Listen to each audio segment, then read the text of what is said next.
What's going on, everybody? How's it hanging? What's happening? How you doing today? This is Kevin from the Chord Progression Podcast, brought to you by My Song Today Rock 2000 to today.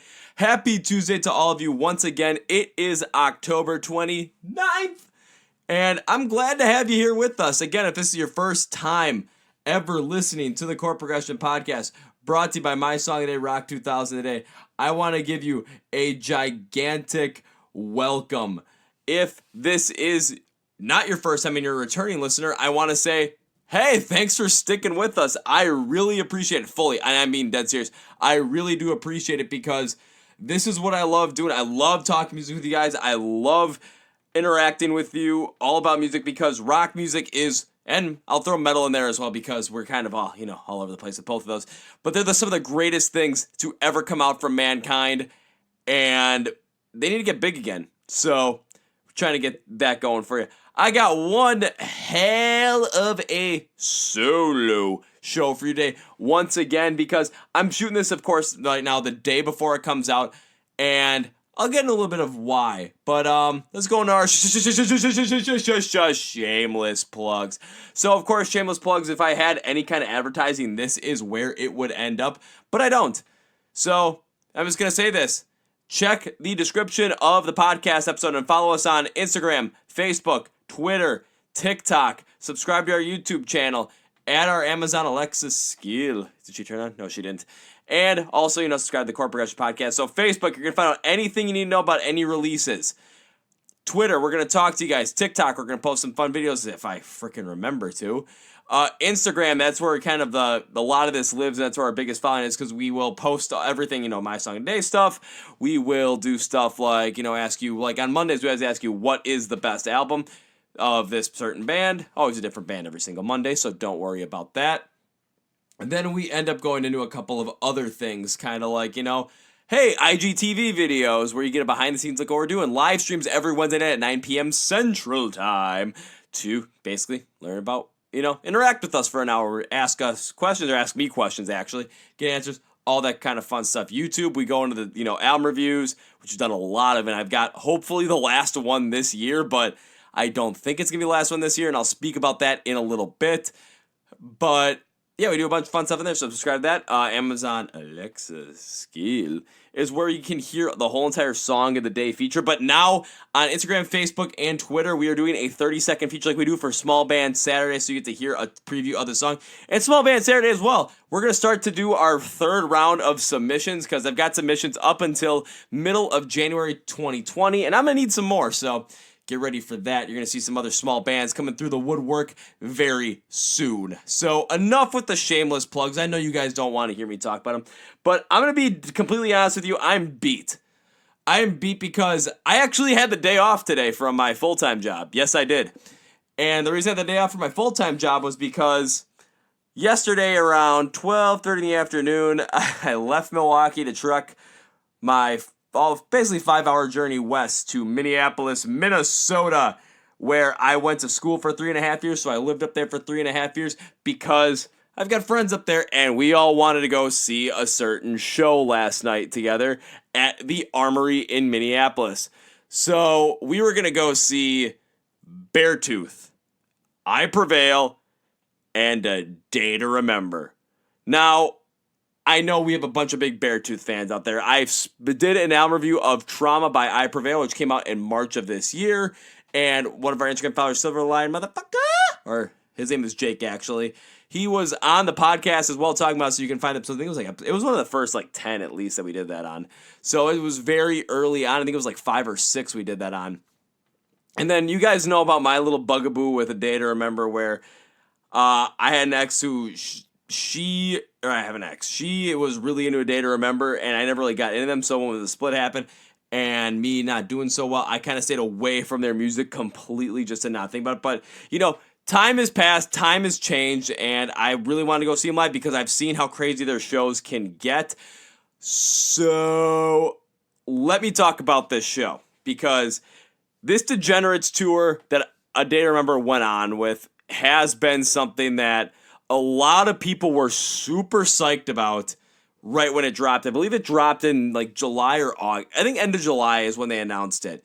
And I knew there were a lot of people that were pissed off about it too. Mostly from Florida because, of course, as you all know, A Day to Remember is from Florida. They had no dates on the Degenerates tour in Florida. So people were pissed. And naturally for me, I didn't mind because I had two choices I could go to. I could have gone to the Saturday show in Chicago, which is a hell of a lot closer for me, but it was on a Saturday night.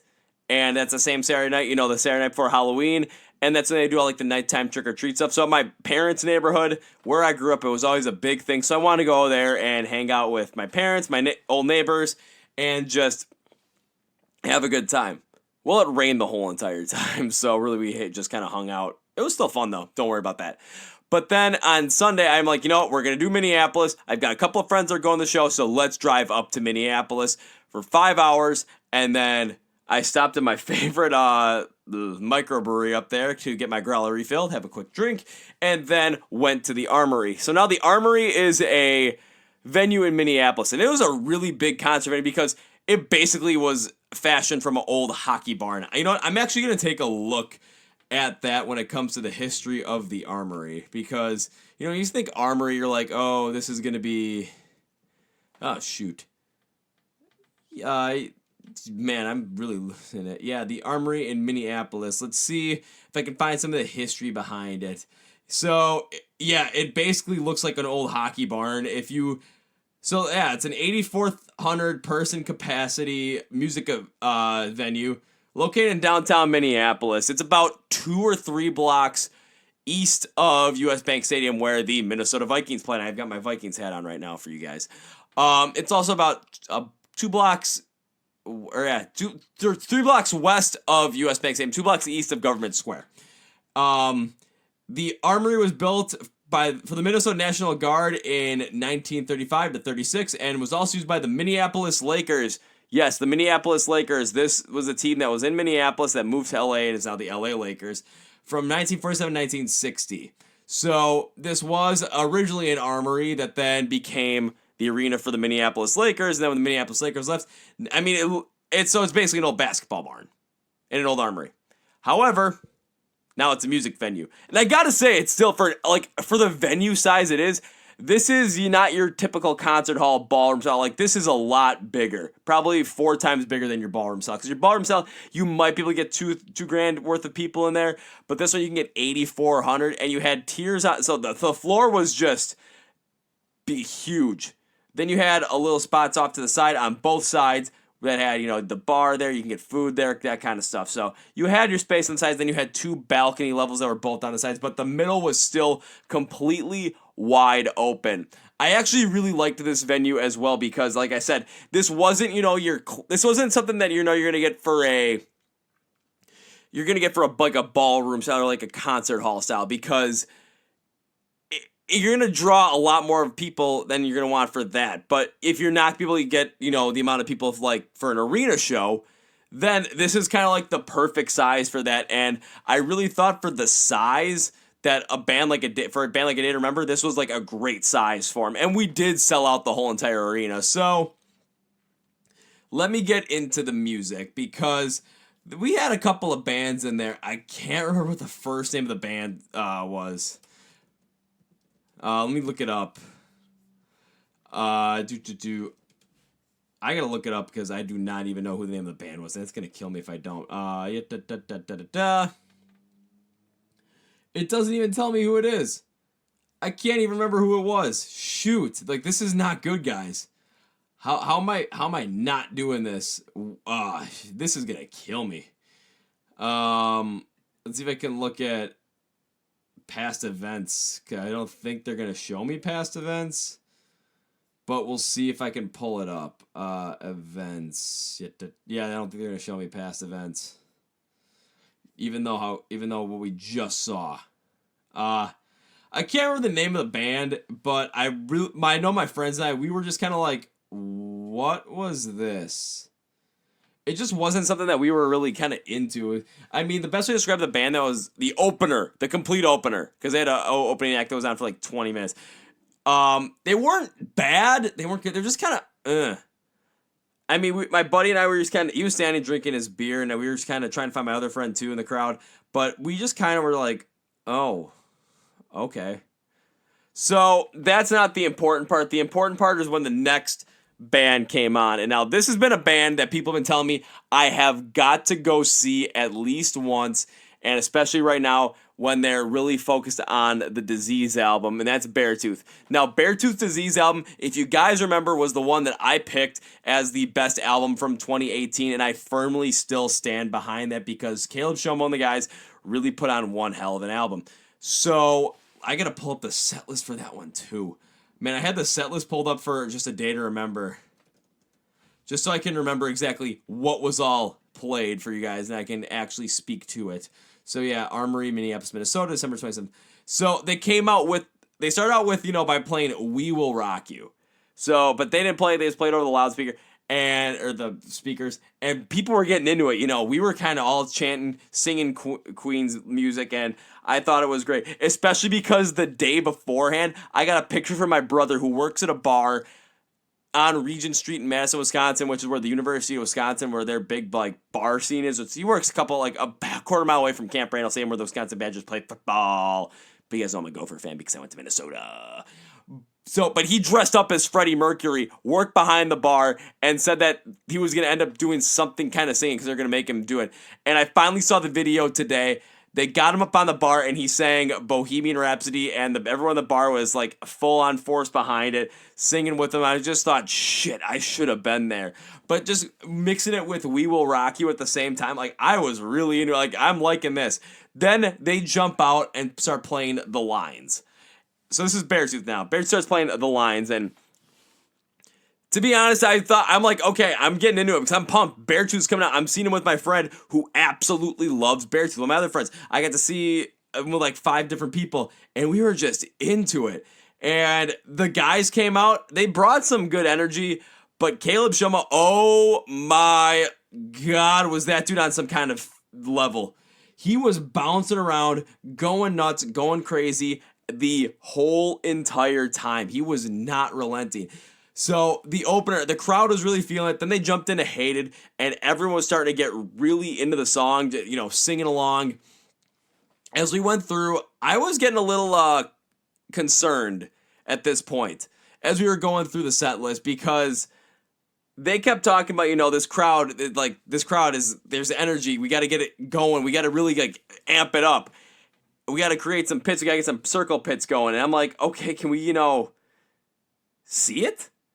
I was a little confused because I was at this point, I was on stage, I was stage right, but I was a little bit further towards the middle of the whole entire pack. Because you think of a large rectangle with the long sides going on the right side, left side, and I'll say front to back. So I was on the right middle, I was in the middle of the whole entire thing on the right side.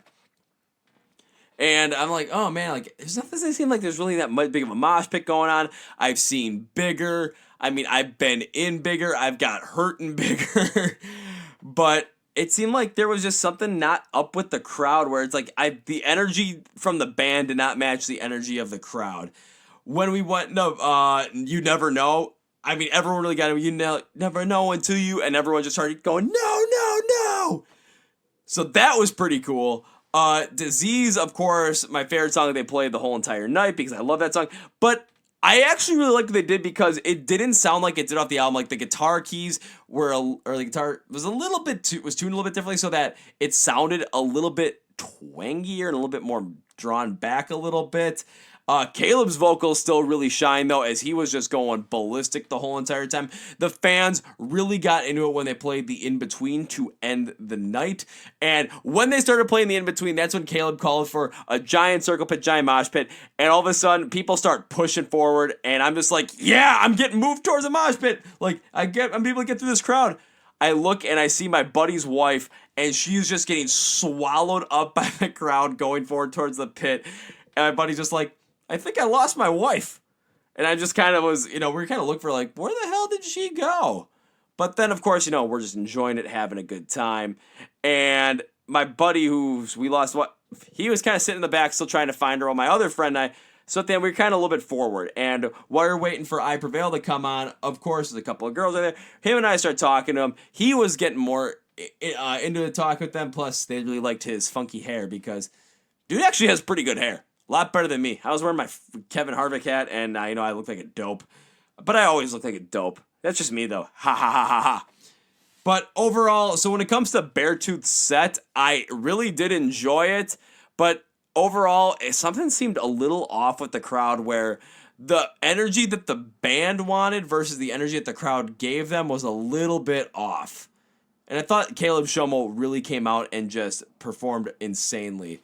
So they went off. It only was about like a 15-minute break. Their break was not long between them and I Prevail. So let me search up I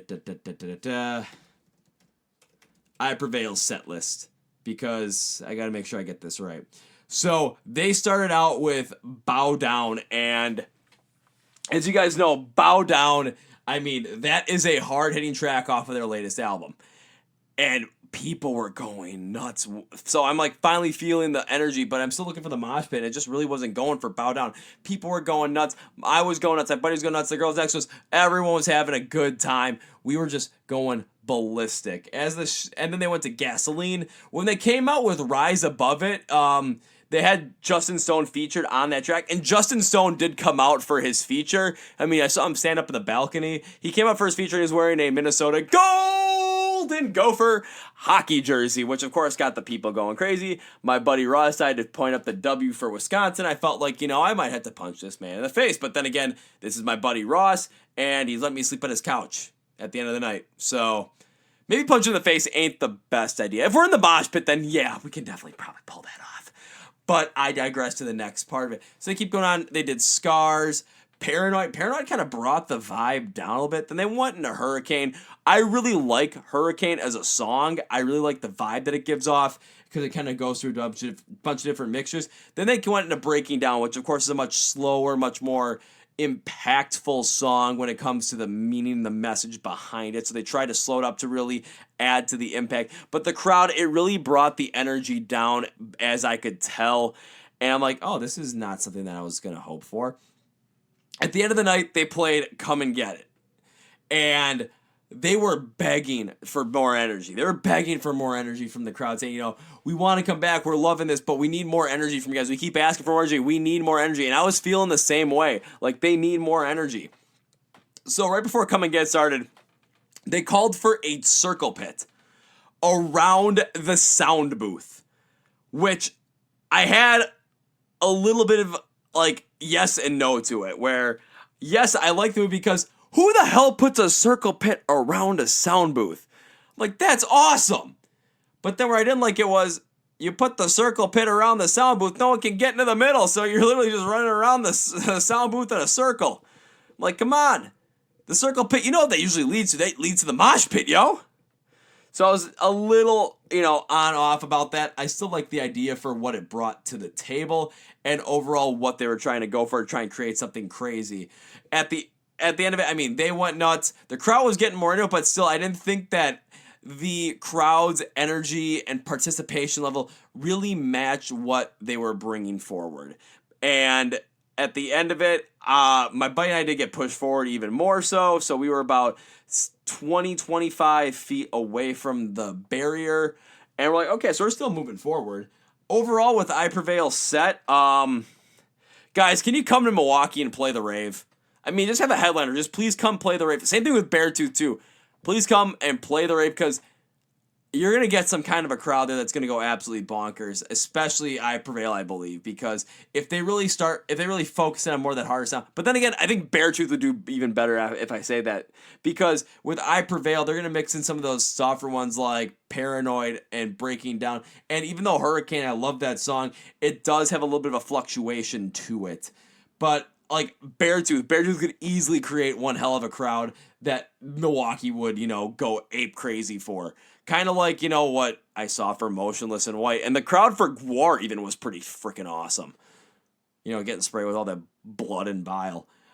Once I Prevail set ended, they played Africa by Toto just over the speakers to get everyone going. So, of course, everyone's singing it. Everyone was singing all the songs they were playing. So they played that. They played I Want It That Way by the Backstreet Boys. Everyone's getting into it. Break Stuff by Limp Bizkit. Yeah, everyone's getting into that. And I think the one that everyone really got into that they played was Chop Suey by System of a Down. So this was in between I Prevails and A Day to Remember set.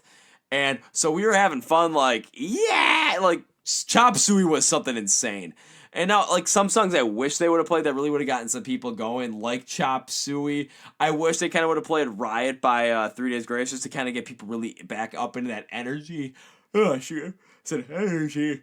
Back up in that energy set, back up into that mood. Just kind of really amp it back up. A couple other ones. They should have played some Linkin Park. Like, play In the End. Trust me, if you're a band and you're trying to find music to really focus in on before you go on there, and if you're really focusing on crowd participation and really trying to keep the crowd primed and amped up, play Linkin Park. Mostly because everyone's going to know a song like In the End. Everyone's going to sing along with Chester. Or you play Numb even. You know, it's a little bit more, it's a little more drawn back. You're still going to get the crowd to really participate and sing along with it. So I think that's one thing that bands are really kind of missing on is when you're playing songs like in between your sets, pick stuff that, you know, is going to kind of fit your style, but really try and find stuff that people are really going to get into. And I think Linkin Park has a good number that you can get to. Chop Suey by System of a Down is another one that really, really works. I'm trying to think of a couple others that could really go well in there. But, of course, I may actually make a list like that, like a top 10 list, like top 10 songs bands should play in between sets. I've seen some good ones. I've seen some bad ones. But, like, I don't mind, you know, the kind of the crazy ones, like, you know, playing I Want It That Way by Backstreet Boys. Because, of course, all the fans are still going to have fun singing along with it. Or Africa by Toto. Stuff like that. But then after about, I want to say it was like about a half hour. So now here comes A Day to Remember. They had this huge white cloth over it. They have it draped down, and all of a sudden, you know, the guys come out, you see them in their shadows, and it drops, and they start with The Downfall of Us All. And now the crowd at this point, it was starting to get more towards what I had anticipated. So if you guys have seen anything with the Day to Remember shows, you guys know they're absolutely freaking ridiculous. You know, there's a lot of moshing going on. There's a lot of pushing and shoving, and a lot of just getting bounced around left and right. However, I've experienced something like this when I went to Riot Fest and I saw Rise Against, because it was the exact same way, and then a mosh pit opened up, and of course, I had to jump into it. If you want to listen to what happened there, go to the one podcast episode we did about Riot Fest. That'll be middle of September. I think it was that, like, the episode name was like Kevin Starts a Riot or Kevin Riots or something like that. You know what? I'm going to quickly look that up for you guys. You know what? It's making me... Why does this always happen? Yeah. Every time I try and log into this stuff whenever I don't want it, like, oh, we automatically log you in, you're good. But if I don't, when I want it, it's like, oh yeah. So episode 32, because I called it Full On Riot Fest. So you're going to want to listen to that one. That's the one that has all the Riot Fest stuff, so you can kind of get a feel about like the pushing and shoving, that kind of deal. So they went into The Downfall of Us All. That was the first song they played, and now the crowd's really getting back into it. They then jumped into All I Want, which... when you're talking A Day to Remember, you guys, again, I've told you all about it, but when it comes down to, like, the music that they play, if I had to pick an album that I really would, like, you know, listen to more and more, shoot, where the heck did they go on my little thingy? There they are. It's the What Separates Me From You album, so I was really hoping for a lot of songs off of that. So All I Want... really got me going. Then they did Mr. Highway's Thinking About the End. So people are going nuts. Then they went to Paranoia, Sticks and Bricks. And then I got to talk about Better Off This Way, because this is when Jeremy decided to do his, we're going to ask you guys to do something that we created, but we're not going to advise you do it. So I'm like, okay, you know, what are we going to talk about here? And it's crowd surfing a crowd surfer. So the whole premise of crowd surfing a crowd surfer goes like this. There are a lot of people that are crowd surfing. They wanted a lot of people crowd surfing. But if you really wanted to, if you're a crowd surfer, jump on top of one of the crowd surfers, stand on top of them, and literally surf them.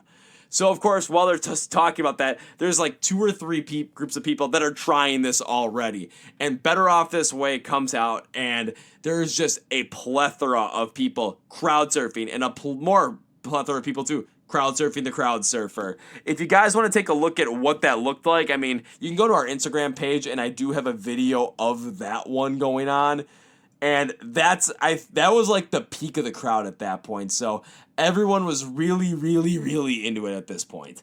Then they did a little cover of My Own Worst Enemy by Lit. And you know, Lit, the band from the 90s, that's like the only good song they ever had, you know.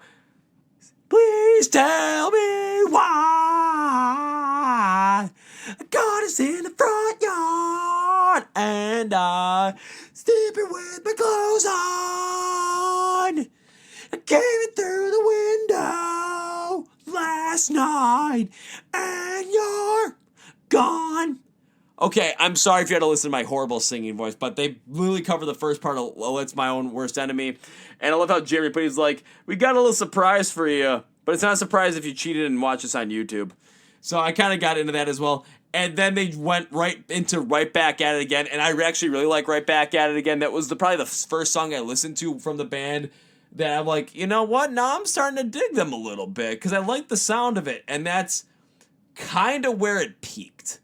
Because then they went into a couple of different songs. So yeah, they went into Rescue Me, the song they did with Marshmello, which kind of brought the crowd a little bit back. Then they sung Have Faith in Me, and Jeremy wanted as many women as they could on people's shoulders singing every single word of the song.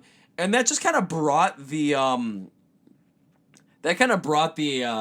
energy down.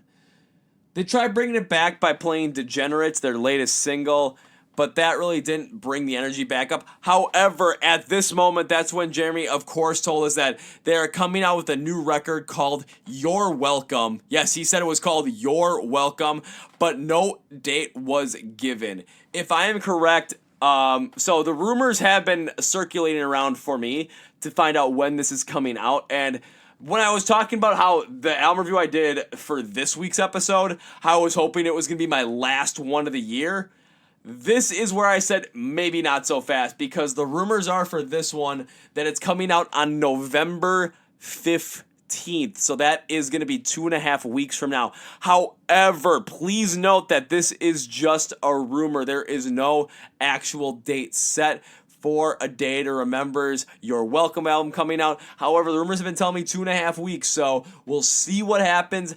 I honestly am going to lean away from it because I don't think Dan Remember's really done anything of this sort where it comes to hiding an album from the people. But then again, of course, we'll see what ends up happening, and I'm curious to see what happens. But will I review You're Welcome when it comes out? Yeah, and I'm going to be freaking impartial as hell because I want to make sure I get it right. So as we go on, they went bullfight, sometimes you're the hammer, sometimes you're the nail, End of Me, Second Sucks. And then they ended with I'm Made of Wax, Larry, what are you made of? And this is when the crowd finally started getting back into it, but I was hoping for more. They kept calling for a mosh pit. They was calling for huge mosh pits, but it never materialized. And there was a lot of crowd surfers too, so I have to give them that, but it never materialized. These mosh pits never came into fruition, and it really kind of irritated me a little bit because I know what the band was asking for them. I Prevail asked for them, Beartooth asked for them, and the fans just did, like, there was just no, there was really nothing going on there. I was rather disappointed with that because I've seen shows where, you know, even, like, I've seen shows where it's like, yeah, I can expect there to not be really a big mosh pit, like in this moment, or like when I saw Disturbed at an arena show, because you're not getting mosh pits in the arena, it's just really not going to happen. But, I mean, like, something like this, like, I can't remember, especially the kind of shows they put on, come on, guys, what are we doing? So I was getting a little annoyed with that. They went off for about 5-6 minutes, and then they came back on, and they came out with a couple acoustic guitars. So, of course, they're going to play If It Means a Lot to You. So they played through that, and then we're waiting. We're seeing what's going to happen, and I knew there were going to be at least 2 more. Everyone's like, oh, that's the last song. They're like, no, they're going to play 2 more. Trust me. Then they play All Signs Point to Lauderdale. Now, this is where I was getting excited because what they did for All Signs Point to Lauderdale was they threw toilet paper everywhere. So they're just throwing it left and right, and the band, the people in the back, they were throwing out. Jeremy was throwing out. Everyone was just tossing toilet paper everywhere. The whole entire crowd was getting TP'd. It was freaking fun. So I was really, really pleased with that. Cause I'm like, alrighty, yeah, this is what I was hoping for. Some crazy shit like this. Even though they've already like fired t-shirts in the crowd with someone with a t-shirt cannon. Even though, we did crowd surfing the crowd surfer. So I'm like, this is kind of crazy shit I was hoping for. Can we get some more? At the end of the night, the last song they played was the one that the crowd really got going on this one. It was The Plot to Bomb the Panhandle. And I was really proud of this because I'm like, they're finally coming through on this one. This is what we've been hoping for. And at the end of it, there was confetti everywhere. I wish I would have gotten a video. I did get a video of the toilet paper one, so go to the My Song They Rock 2008 Instagram page to watch the toilet paper one from All Signs Point to Lauderdale. But Plot to Bomb the Panhandle. There was confetti going everywhere, and I'm just looking up. I'm like, I really don't want to take a video of this because I'm just enjoying this for myself. And that was pretty much their show. At the end of the night, the security guards up front, they were handing out some bottles of water. Of course, I snagged one. I was actually kind of hoping to snag one of the drumsticks, but it wasn't for me to keep because there was a girl that was a little I think she was 10 or 11 in the mosh pit. Like, she was not in the, but she was in the crowd getting bounced around. And she had a sign that said, "My first concert, what a day to remember." I'm like, it would have been cool for me to be in my first concert. Something, that crazy, that good. I mean, if I was 11, I thought that would have been freaking crazy as hell. But, for something of that magnitude for your first show, I would have loved to have seen this little girl get a drumstick or something. They tried throwing her one, but it didn't go far enough, and people devoured it. And of course, you're not going to see it from there. But you know what? That's what's going to happen. Overall, I liked the set. I really did like the set. I liked the energy that A Day to Remember brought. What I didn't like was the energy that the crowd brought. It just didn't seem like it fit. I mean, I was hoping for just a bonkers show. I was hoping to get, potentially... Honestly, I'm not going to lie. I was kind of hoping to get a little bit knocked around there and maybe not get knocked down and, end up with another black eye. But you just I've seen how crazy their shows get, and it didn't happen. So I'm not putting any of the blame on the bands for that because the bands were calling for that kind of stuff. They were calling for the crazy stuff to happen, and the fans only went so far, and I'm a little bit disappointed by that. Overall, would I go see all three bands again? Of course I would. So, yeah, I would definitely go see all three again, but hopefully next time all three of you guys come to Milwaukee, come to the rave, and let's just have a good freaking time. That's where I'll go with that. So, I did kind of have A Day to Remember. Does it fit in that top 5 concerts I've seen this year? Absolutely not, and a lot of it was based off of the crowd participation reaction, how crazy the crowd got, or how tame it ended up being. Bottom 5... I don't know, but if a lot of this for this one was on the crowd, there was nothing wrong with any of the bands. So nothing wrong with the bands. It was the crowd there that night. It was just the energy was not what it needed to be. So that's kind of where I wasn't necessarily too happy overall with that. But as I spoke about earlier, they might come out with a new album, so we'll see what happens. Now, we did have a new album come out this past week that I do have to speak about. Because this album I've been waiting for a while. As you guys know, 3 Days Grace is one of my top 10 bands. They're on the top 10 list. However, like I said, I think I may have mentioned this last week, but there's something I've been toying with. Because I know I made a list of my top 10 favorite bands of all time on my on the YouTube channel.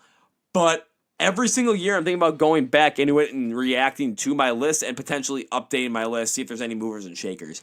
Because there might be some new bands that pop in, some bands that drop out, some bands that fall down the ranking, some bands that move up. You just never know.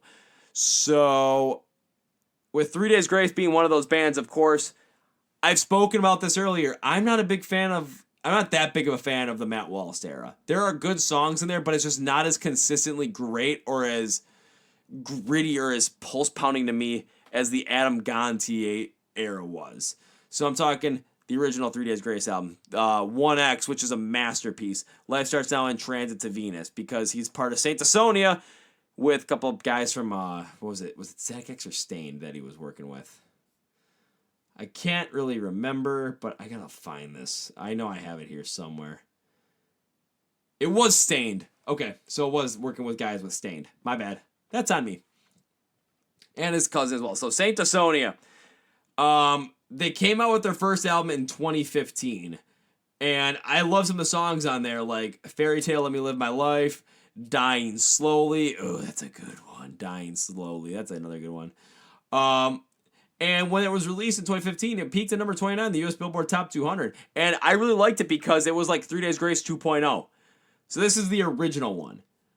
And I've been waiting for a while for the second one. I'm like, where is this second Saint Asonia album? I want to see it. Come on, where is it? When is it coming out? When is it coming out? When is it coming out? So this year on July, was it 20? I think it was like 26th or 24th. One of those days. It was a Friday. But the single "The Hunted" was released, and I heard, I'm like, God, Adam Gontier is freaking back, and there's gonna be a new album. It was announced that they're coming out with a new album called Flawed Design. It came out on October 25th, 2019, and you guys ready for the whole entire review on Flawed Design? Because first thing I got to say about it is, I don't know which has better album artwork. Is it Alter Bridges Walk the Sky or Saint Asonia's Flawed Design? They're both absolutely spectacular. So I don't know which one to pick. Now, I'm a little, when it comes to this one, like, I know what I'm kind of expecting. Like, I love Adam Gontier's writing style. I love the greenness, his vocal, how just unique it is.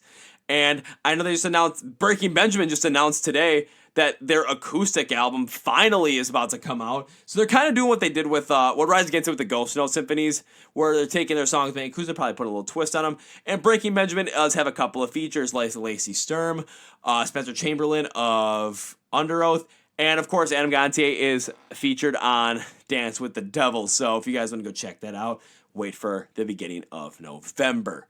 But I've been looking forward to this one, and I took a little bit look into like what had this whole entire album was about, and really where it came into it. And this album had actually been started, being worked on right after the band completed their first one. However, of course, things happen. Adam Gontier went to rehab in 2017, and his son was born. He wasn't there. He was in rehab. So he was not present for the birth of his only son, and that was kind of like the straw that broke the camel's back. I should say the iron, like the lead, steel, whatever kind of huge hefty pipe that broke the camel's back. Because, my God, was that just something that, if that happened to you, if you missed the birth of your own child, wouldn't you feel the same way? Just, oh man, that was probably like that was easily the turning point in his life. So, let's go into it. The whole entire theme of the album, Flawed Design. This is the overarching theme throughout the whole entire album, is people are not perfect. We all have flaws. We are designed to be to not always be the same. However, society always wants us to be the same. There's a lot of pressure to be the same person over and over, or be the same person as everybody else, and be perfect. When we're not perfect. But if we embrace who we are, then we're better off for it. We're happier. Because it's us embracing us. It's not us embracing some ideal or trying to keep up with the Joneses that society dictates for us. So that is the whole entire premise of Flawed Design, is being comfortable with yourself. That's kind of the whole entire, and so that's kind of the whole entire thing. So let me start out with going again. We've got 11 songs. I'm going to go song by song and give you my full-on take on the song, and then I'll give you my rating on the album. So let's start out with number 1. We have Blind. Overall, take a look at the meaning of this one. It's a commentary on how addiction is hard to get past. But when you're able to defeat it, I mean, you look at it with the success of the fact that you made it. And taking a look at the song construction-wise, this is the beginning song on the track, first song on the track. It starts out like an Adam Gontier song. There is no mistaking that he wrote this song. Opens with a hard guitar riff with an underlying instrumentation that is a little bit different from the norm, but it kind of sounds like it really fits in with the Saint Asonia model, a little bit more than the 3 Days Grace model. So it really kind of gives you the feeling like, yes, this is definitely Adam Gontier, but it's definitely a Saint Asonia. It does keep that consistent hard rock sound throughout the whole entire album, but the bridge of this song, instrumentally, this is where it shines. Because they build it up and they go into this really nice, and it kind of changes hard, but like shredding guitar solo at the same time. So they really focus in on that like crazy. and it really does well. Adam has a really strong performance vocally on this track where he stays with a consistent tempo and pitch. Doesn't overpower throughout the song, but it still gives it enough power to really force the issue. However, he does pick it up a little bit at the end of the verse of the chorus with the classic Adam Gontier, a little more high-pitched scream that we're used to, and I really do like that move because it really lets you feel the song. Overall, I thought this was a perfect song to start the album out on. It shows that Adam's writing style is still there. It has not diminished, and this might have been one of their better performances to build on to go on the album. Alrighty, second we have Sirens featuring Sharon Deladel of Within Temptation. The song, they spoke about, it's all about recognizing that you can get the help when you really need it, and that if you need help facing, any kind of hardship in life, ask us for help because we're going to attack it like a family. We're going to attack it as a unit. You don't have to go through this alone. So this song, I was looking about this one from Adam Gontier from some certain, what was it? I was looking at it from his, interview with Loudwire because he spoke about this song. And this song was written with him, but the idea came up from a couple of different people. It came up from Dustin Bates of Starset, and the one that shocked me overall is Steve Aoki of 30 Seconds to Mars. So you guys know this is Stevie. I spoke about Stevie beforehand. I've had conversations with Stevie. Really nice, down-to-earth kind of guy. I had a chance where I could have been like, oh, Stevie's eating alone. Might I go eat lunch or dinner with him? Like, nah, wait, he's dealing with a bunch of other crazy stuff. He just probably wants some alone time right now to eat dinner. Let the dude eat. But I was able to talk to him for about, I think it was 30-ish minutes. Yeah, 30-ish minutes. Just real nice, cool, down-to-earth guy. So they had the initial idea for the song, both Stevie and Dustin, and they wrote it with Adam. And Adam's song has a different vibe than what he normally writes. So it had a little bit of a different vibe. That's what he was saying.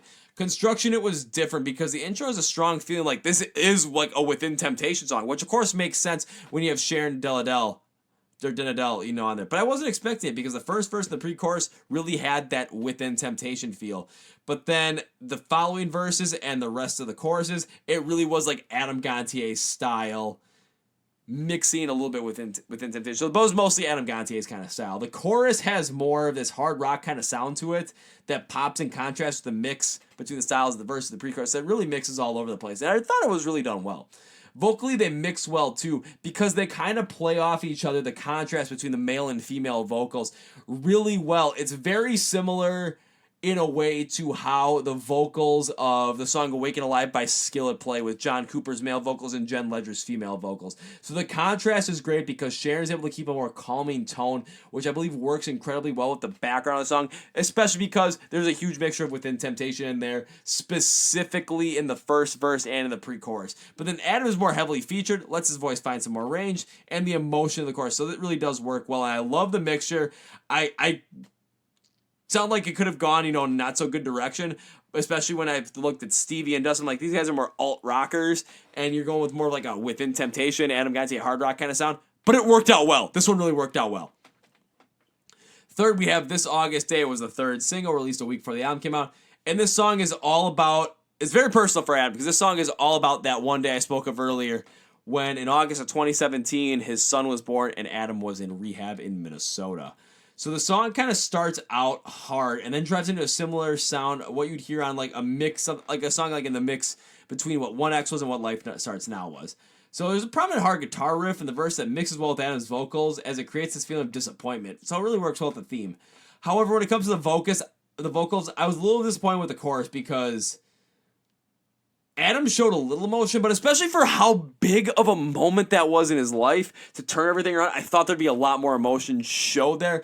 But it just didn't really feel like it was as powerful of a song as it could have gone. So, given the theme of the song, I thought Adam would really show a lot of emotion like he did on Last to Know on the Life Starts Now by 3 Days Grace. So overall, I really like the underlying hard rock instrumentation because I think it's on point. But again, knowing the meaning of the song, the vocals, just something didn't seem to really add up there. Number 4, we have the lead single, The Hunted, featuring Sully Erna of Godsmack. It's all about struggling to find your place in life. That's the whole entire song. So this song actually precedes the inception of Saint Asonia because Mike Mushak of Saint, who's actually in the band as well, Saint Asonia, and Sully Erna, lead singer of Godsmack, wrote this song years ago trying to make it for a, for a movie. So they're trying to make a song for a movie that get picked up by a movie. Apparently they had something in place. Either just didn't get picked up fully or the movie never got made, but it was just kind of sitting out there. So following that not happening, Adam and Sully kind of basically wrote it together, and this is what we came up with. So initially the song does sound like something, it sounds like it comes straight off of 1X, that hard rock instrumentation and driving guitar with that same distortion that they had consistently on 1X. And it does sound like it would really fit in perfectly with the movie soundtrack, so that does make sense, but it really does work well. So the song shines brightly though through the vocals because Adam doesn't go like really overpowering with the vocals and lets the instrumentals shine and allows the song to really just have this hard, consistent drive to it that The Hunted really needed to have. I am really kind of disappointed in Sully's feature though. Not disappointed in how Sully sounded, just the lack of use of it, especially because he was the one that wrote the, came up with the idea for the song and wrote a good amount of it. And he really didn't have that strong of a feature in there, and I thought he could have done a lot more with it, but that's really the only knock I have on The Hunted. I really do like the song as a lead single because it really brought me back into Saint Asonia. Like, yes, I'm so psyched for the album. But I just thought Sully's feature could have been a little bit better. All right, 5, we have Ghost. This song's kind of like a commentary on how, you're battling addiction, depression. You may be present in the moment. You may be present, like, body-wise, but, like, in the moment, you're really not fully present down there. And the song was constructed to have more of like that melancholy feel to it. Really matching with the message because it had this piano intro that provides that bass and that expectation it's going to be a little bit more of a softer feel overall. And we still receive some of that hard rock instrumentation where the guitar shreds in the verses, but it is dialed back in terms of volume to really focus on that melancholy feel. And the chorus keeps a rather standard hard rock instrumentation, but again, dialed back as well. I thought the vocals from Adam in this one seemed to be a little bit tad off because the verse sounded rather muzzled, which kind of threw me off of the song completely. He then shows more range throughout the chorus especially, but with the way the instrumentals are, showing a lot of emotion in his vocals with the higher pitched scream really would have worked, but that wasn't consistently in the song. It was in the bridge of the song though, which really was a thankful part to it because it really showed it back up there. Overall, I do like the sound of the song. However, I'm just not sure this is going to be one I really revisit. Number 6, Beast, the second single. It's all about addiction and how it can control everything you do and how much it takes to break that pattern. Honestly, I love everything about this song because it's composed in a way to keep that hard rock sound through and through with some shredding guitar riffs, and the verses keep a little bit softer overall, but they manage to keep the intensity the song requires, and they kind of stay soft and really focusing on the vocals. I actually like the kind of little thing they did with the drums on this one because the snares sound like a little bit of different style than they've been going consistently without the whole entire album, and it really brought a little bit more of a bite to that underlying instrumentation. This might have been Adam's best vocal performance since his days with 3 Days Grace. This might have been better than the vocal performance on like Dying Slowly or Fairy Tale on the original Saint Asonia album because the verses are more drawn back in terms of the intensity, but then they really set a tone of complacency, but then they begin to build and build and build in that intense and unsettling mood.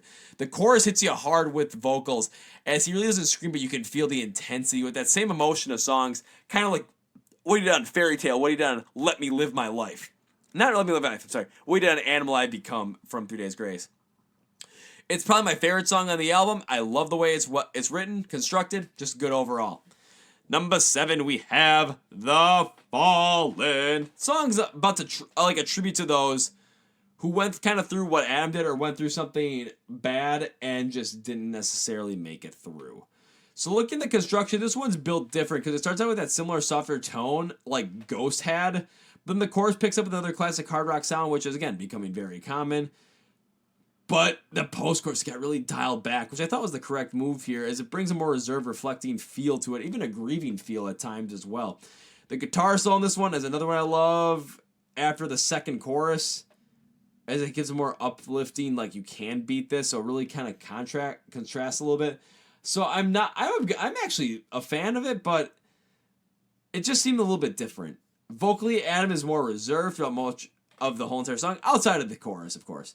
He keeps it much calmer in the verses and in the post-chorus, and I thought it really works well within the post-chorus because it really had a more reflective tone specifically for that. The chorus, again, gives people what they want. Adam lets it go and really shows the emotion in his vocals with the classic sound that you can really hear the passion on like he did on their, probably 3 Days Grace, biggest song, I Hate Everything About You.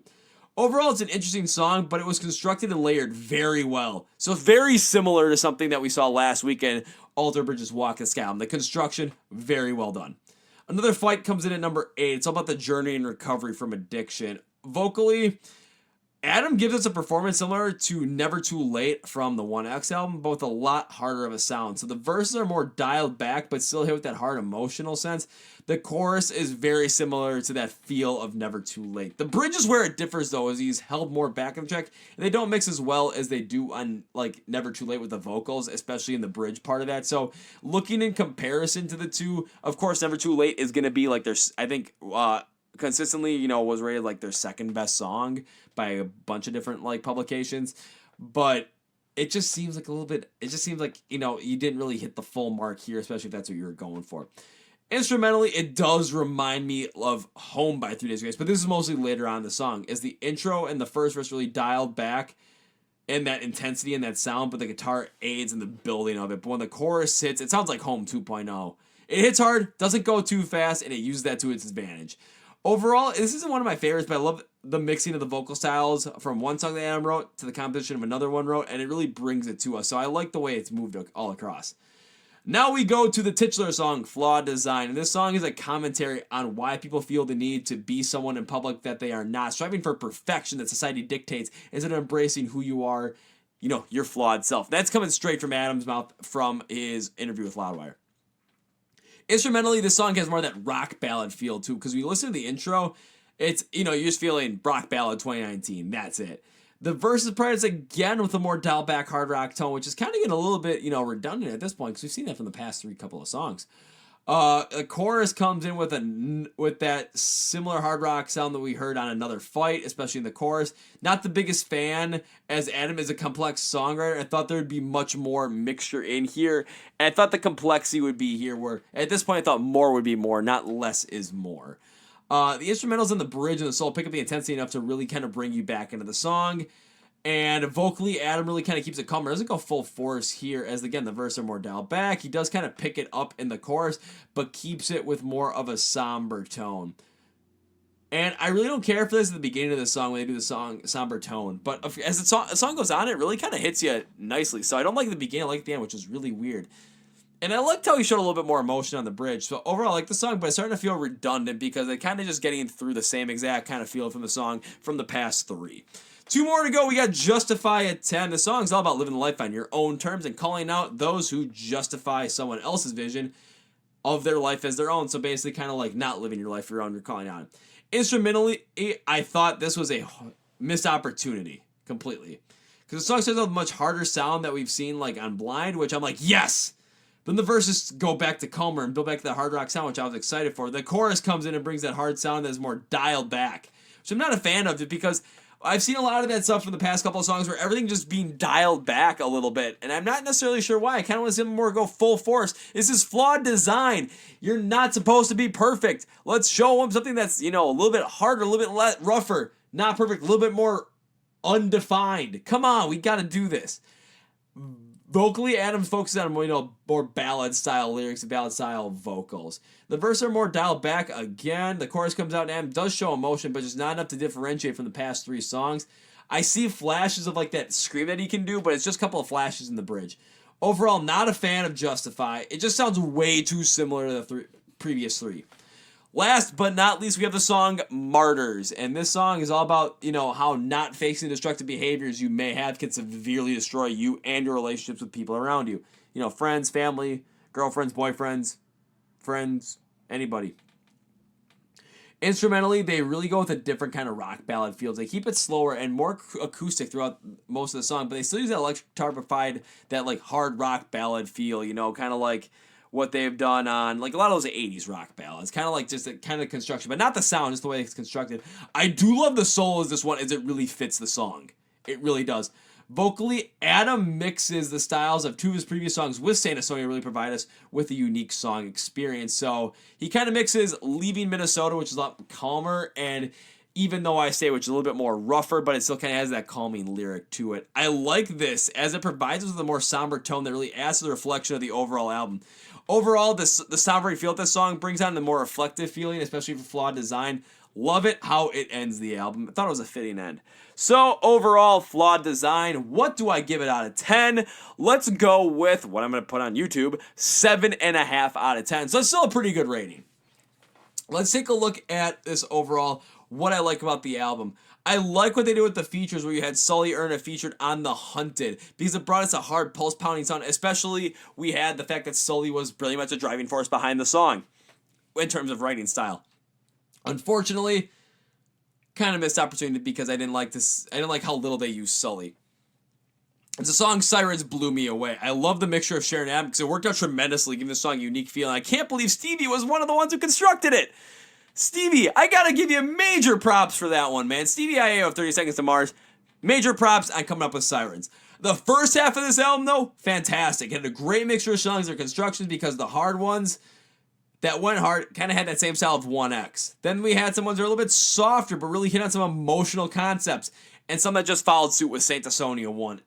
They had a good mixture in there. And Beast, Adam's best performance as a vocalist on the album, in my take, by far. And the underlying instrumentation was very well done to create that great hard rock sound. This is the best song on the album. And the cover art, like I said earlier, ooh, is that good. But let's take a look at the dislikes on this one, especially songs 7 through 10. So the second half of them, it felt real monotonous in terms of the constructions because everything seemed a lot be more dialed back. When I ran through this album, the first 2 times I did it on Friday, and when I was working on Saturday, I ran through it again. I didn't really notice this, but when I really kind of became to start deconstructing all these songs and really figuring out where they came from, I could notice it. But if you're just going to listen to the song through and through, you're not going to notice it. You're just going to enjoy the songs.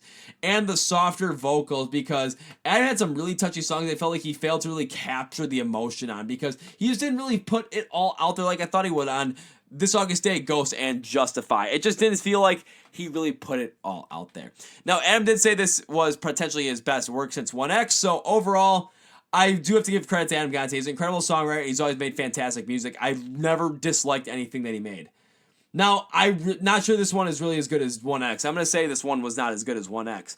Heck, this is probably one of my least favorite Adam Gontier outings of the 6 that he's come out with. So I'm thinking the original 3 Days Grace album, the self-titled one. 1X, Life Starts Now, Transit to Venus, Saint Asonia 1, and Flawed Design. I think it ranks about 5th in there, just above Transit to Venus. But please, please, please, please, please don't get me wrong on this one. Remember, I rated it 7.5 out of 10. I still really like the album. And this isn't a knock on saying this album's bad. Saying that this one is not one of my favorites, it just shows how powerful of a songwriter Adam Gontier is, how unique of a sound he can create, and how great it really works on other works he's done, like the self-titled album for Thea's Grace, 1X, and the original Saint Asonia album. So I do like what he does here, and that just speaks high volumes about his style. So will it be a top 10 album of the year? Probably, but I'm not sure if it's going to be very high in that top 10, but I think it's going to end up on there, so yeah. Well, we went through Saint Asonia. We had a day to remember with a day to remember. I did not get cut above my eye again, guys. I did not get cut up again above my eye. I actually am going to quickly mention one thing before I sign off, or 2 things before I sign off. So next week, get ready because I may cut my eye again. I get to see Light the Torch, Fit for a King, and Ice 9 Kills on Saturday. So if I get crazy there, yeah, you're going to hear about it. But you might get a special podcast episode on Friday because In This Moment is releasing the In Between, their first single off of the Mother album, which has yet to be released, or a date yet to be released, but we know it's coming. We know something's coming, just like A Day to Remember. So we'll see what happens.